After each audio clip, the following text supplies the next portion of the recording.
जिउतिया व्रत कथा कई रूपों में प्रस्तुत की जाती है, लेकिन इसका मूल उद्देश्य हमेशा संतान की लंबी आयु और उसके समृद्धि की कामना होती है।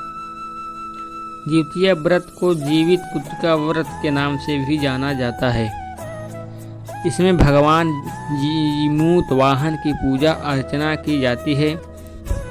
इस व्रत को महिलाएं अपने संतान की लंबी आयु, अच्छे स्वास्थ्य के लिए करती हैं। इस व्रत को महिलाएं निर्जल उपवास रहकर करती हैं। जिउतिया व्रत कथा कुछ इस प्रकार निर्धारित है। एक समय की बात है, किसी वन में एक चील तथा सियारिन रहती थी।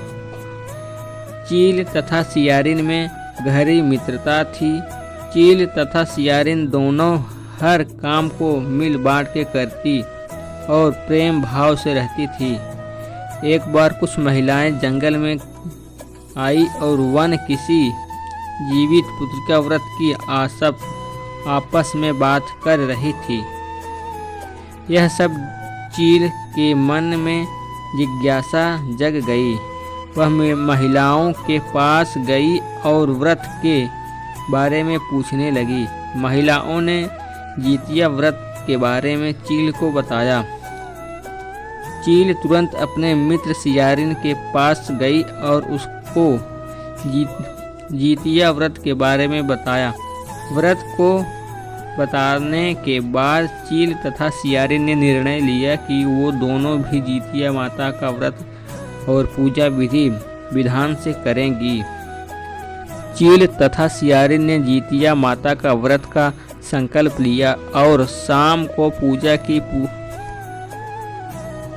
पूजा के बाद ही चील और सियारिन को भूख लगने लगी।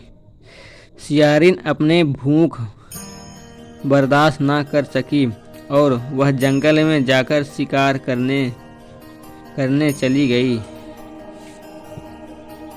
सियारिन जब मांस को खा रही थी तब चील ने उसे देख लिया और व्रत तोड़ने के लिए सियारिन को बहुत डांटा, लेकिन चील ने अपना व्रत नहीं तोड़ा और वह सच्चे मन से जिउतिया व्रत को पूर्ण किया। अगले जन्म में सियारिन और चील का जन्म बहन के रूप में एक प्रजापति राजा के यहाँ हुआ।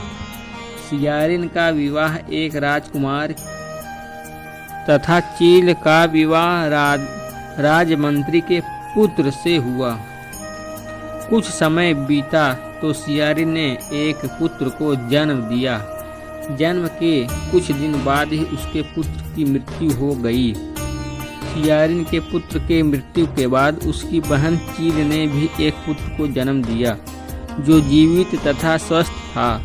यह देख सियारिन को अपनी बहन चील से ईर्ष्या होने लगी। सियारिन ने अपने बहन के पुत्र तथा पति से मारने की कोशिश की, परंतु दोनों ही बच गए। एक दिन देवी माँ सियारिन के स्वप्न में आई और उन्होंने सियारिन से कहा, यह तुम्हारे पूर्व जन्म के कर्म का फल है। अगर तुम इसे ठीक करना चाहती हो तो माँ जिउतिया की व्रत और उपासना करो। प्रातःकाल उठकर स्वप्न के बारे में सियारिन ने अपने पति को बताया। सियारिन के पति ने यह सुन सियारिन को व्रत रखने की अनुमति दे दी और उसके बाद सियारिन अपने बहन चील के घर गई और उससे अपने गलतियों की माफ़ी मांगी। सियारिन को उसकी गलतियों पर पछतावा देख चील ने उसे माफ कर दिया। अगले साल जिउतिया व्रत पड़ा। यह व्रत सियारिन और उसकी बहन चील दोनों ने एक साथ रखा। माता जिउतिया सियारिन के व्रत से प्रसन्न हुई और उसको पुत्र प्राप्ति का आशीर्वाद दिया। कुछ दिनों बाद ही सियारिन ने एक सुंदर बालक को जन्म दिया।